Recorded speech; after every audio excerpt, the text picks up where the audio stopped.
Welcome back to our project. We are going to be adding in a snowy scape to our image, adding in some trees and making it just look really serene and beautiful.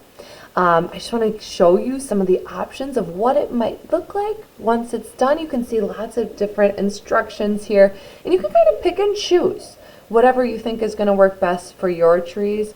You can pick and choose, you can mix and match, you can keep them all the same. So many options, and as the artist, you are the one that gets to decide. So here is one example of what yours might look like when it's done. And in this image, what I want you to see is we're all going to start with a hill, but from there you get to kind of choose what kind of tree you want to add to it, or if you want to add a variety of different kinds of trees. You might choose to cut out your green paper and use that. You might choose to do the print making with our triangular cardboard, and that's going to create trees that look like this. Or you might use your a rectangular piece of cardboard and the edges to make a more sparse looking tree like this. I'm about to show you all three ways though, so you can pick and choose. And we do have two pieces of paper, so you might choose to make one way and one another way. Have fun with this. It's going to be great. All right. And I just wanted to show you too, while I've got an example out here. Here's one you can see where there is no green in it. So you kind of see if you like adding the color to it or if you wanted to keep it really snowy and serene that way. Okay? Let's get those out of the way and start from the beginning. So you can see I've got my painting area set up and I've got my snowy background. We're going to also need scissors, possibly some glue if you're going to be doing the green paper. We are going to need our painter's palette, as well as, you can see my cardboard I've got out here already pre-cut, but I'll show you those steps as well, and a paintbrush, and I've got my water dish. Off to the side here I've got my green paper. You can use any shade of green that you like, and I'm going to also need my white paint, of course. I'm going to grab my cardboard that fell here. So here's my cardboard. I'll start from scratch with you guys so you can see it step by step. So step number one, well, we've got to paint the hill before we do anything else, because if we don't have a hill, it's going to be kind of weird if our trees are just floating in the air. Isn't it going to be? So let's make the hill first. Just got to open up my paint bottle. I got to open a new one because my other one was out of paint. So here we go. Get that opened up. And we'll put the cover back on so it doesn't give me too much at once. Using my painter's palette. Mine might look a little different shape than yours. That's okay. I'm just going to get some white paint out on there. Okay? If I need to reload it with paint later, I can. Can't even really see the paint on there, can you? White on white. Hard to see. Okay. So we are going to start off by painting that hill. And it could be a sledding hill. It could be more flat. You choose whatever you think is going to work best for your image. And we'll get that nice and painted.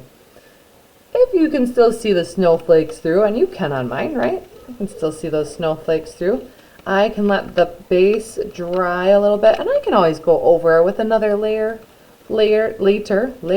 That's hard to say. Oh my goodness. I can do that later if I need to or want to, or if I just want those little snow dots showing through a little bit. That's okay too. That totally works. All right. Once I've got my snowy hill ready to go. Oh my goodness. Does anyone else want to go sledding right now? I kind of do. Okay. No, I want to do more artwork first. I'm kidding. We don't want to go sledding at the moment. We've got artwork to do. All right. So next up, I am going to take my cardboard here. Got a little bit of paint on my scissors, but that's okay. Here's my cardboard. I am going to take and cut out a triangular shape. This is going to be one of the first pine trees that I put on here. Now it could be tall and skinny. It could be shorter and stouter, taller and stouter. You choose. Mine's going to look like this though. Okay? We are going to discover the magic of printmaking right now. going to be kind of nice. So I am going to paint on here. Now this first layer of white, because your cardboard is quite dry, it's going to kind of suck in some of that, the paint.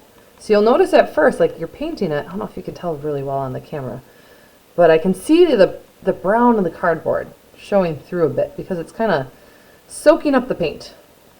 So because of that, I'm going to need to do maybe a couple layers on this first one. When we reuse this triangle though, you'll notice that you don't need as much for each of the refills. Okay, I might just do one more here. I want it nice and thick. Then as soon as I'm ready, find a good spot on your hill and press it on down. Now we are about to discover the beauty of printmaking.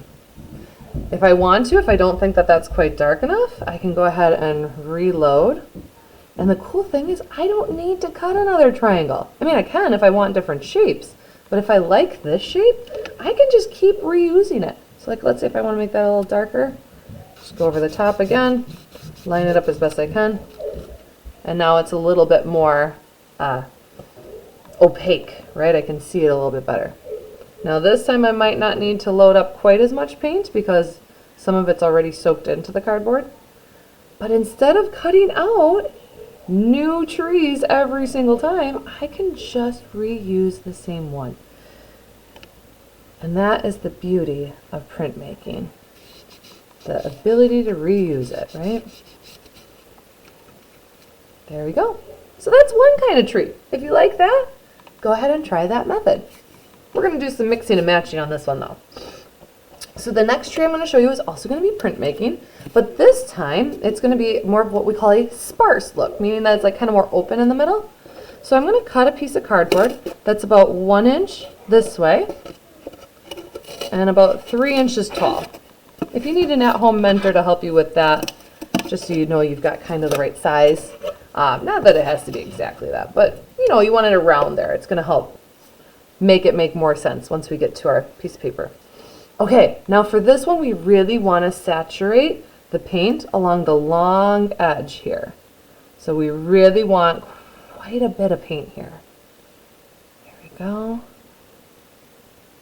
Okay, and then once it's nice and saturated, I'm going to go ahead and stamp it on down, and that's going to be the base of my tree, the trunk.